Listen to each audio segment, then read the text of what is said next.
there's a set of qualities that makes it more probable that you'll get to the top of a dominance hierarchy. Now that's not that hard to imagine, right? You might think, well, intelligence might have something to do with that. Attractiveness might have something to do with that. Power.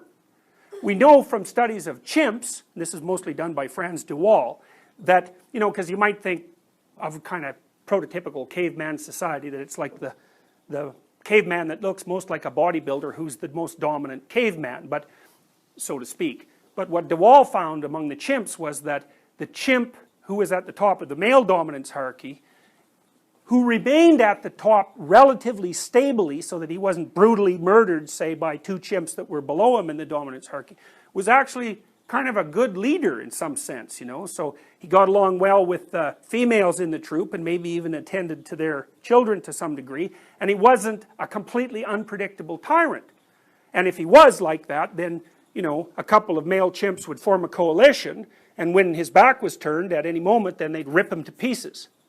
And so that's really, it's phenomenally interesting, because what it suggests is that there's a stable set of characteristics, relatively stable, that are operative within a dominance hierarchy that propels you to the top. And that's characteristic not only of human dominance hierarchies, but it's also characteristic in a way that's analogous to even chimp dominance hierarchies. Okay, so that's kind of an interesting idea, right? There's a set of stable traits that propels you towards the top. And some of those would be indicators of biological health, like symmetry and beauty, and some of them would be, well, what other characteristics the rest of the bloody troop think are admirable.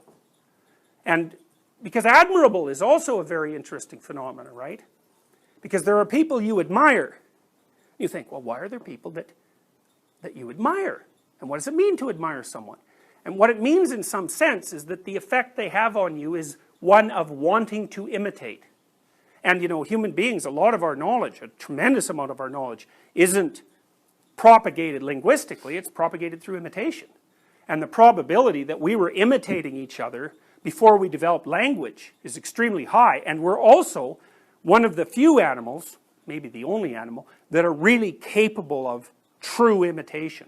And it's a major league advance in terms of the transformation of information, because what it means is you can go out there and half kill yourself learning how to do something and stumble back into the tribe and recover, and then I can just watch you and embody what you did, and poof, I've got the damn information, and, you know, I didn't have to expose myself to dragons and all sorts of other horrible things that were out there in the unknown.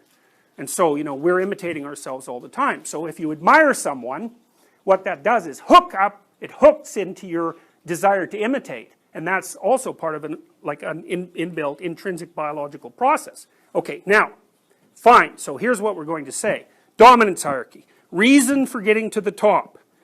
That produces admiration, partly because people want to be at the top of a dominance hierarchy. That's success.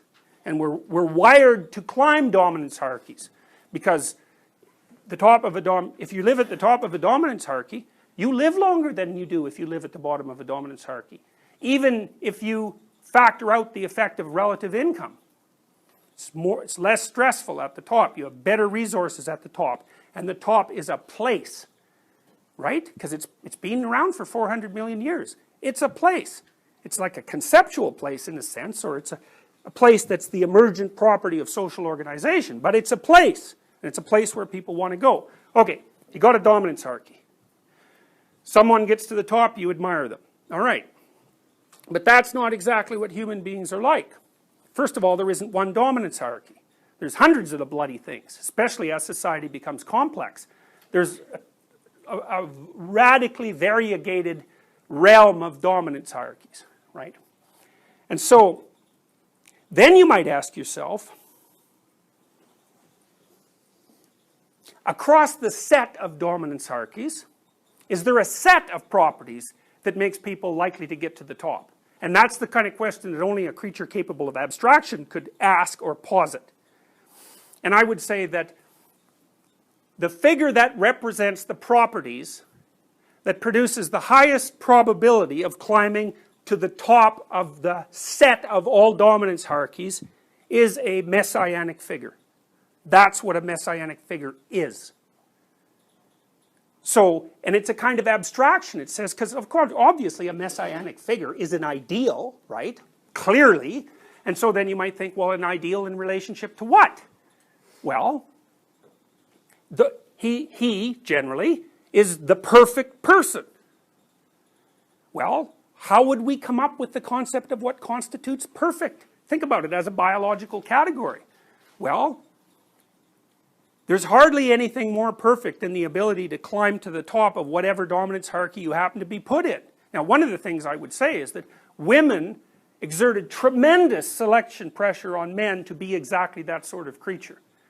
So, and I can tell you a little bit of experimental evidence that we have in relationship to that later. Unfortunately, it was an unpublished study because it was an undergraduate thesis, but what the hell else would women select men for?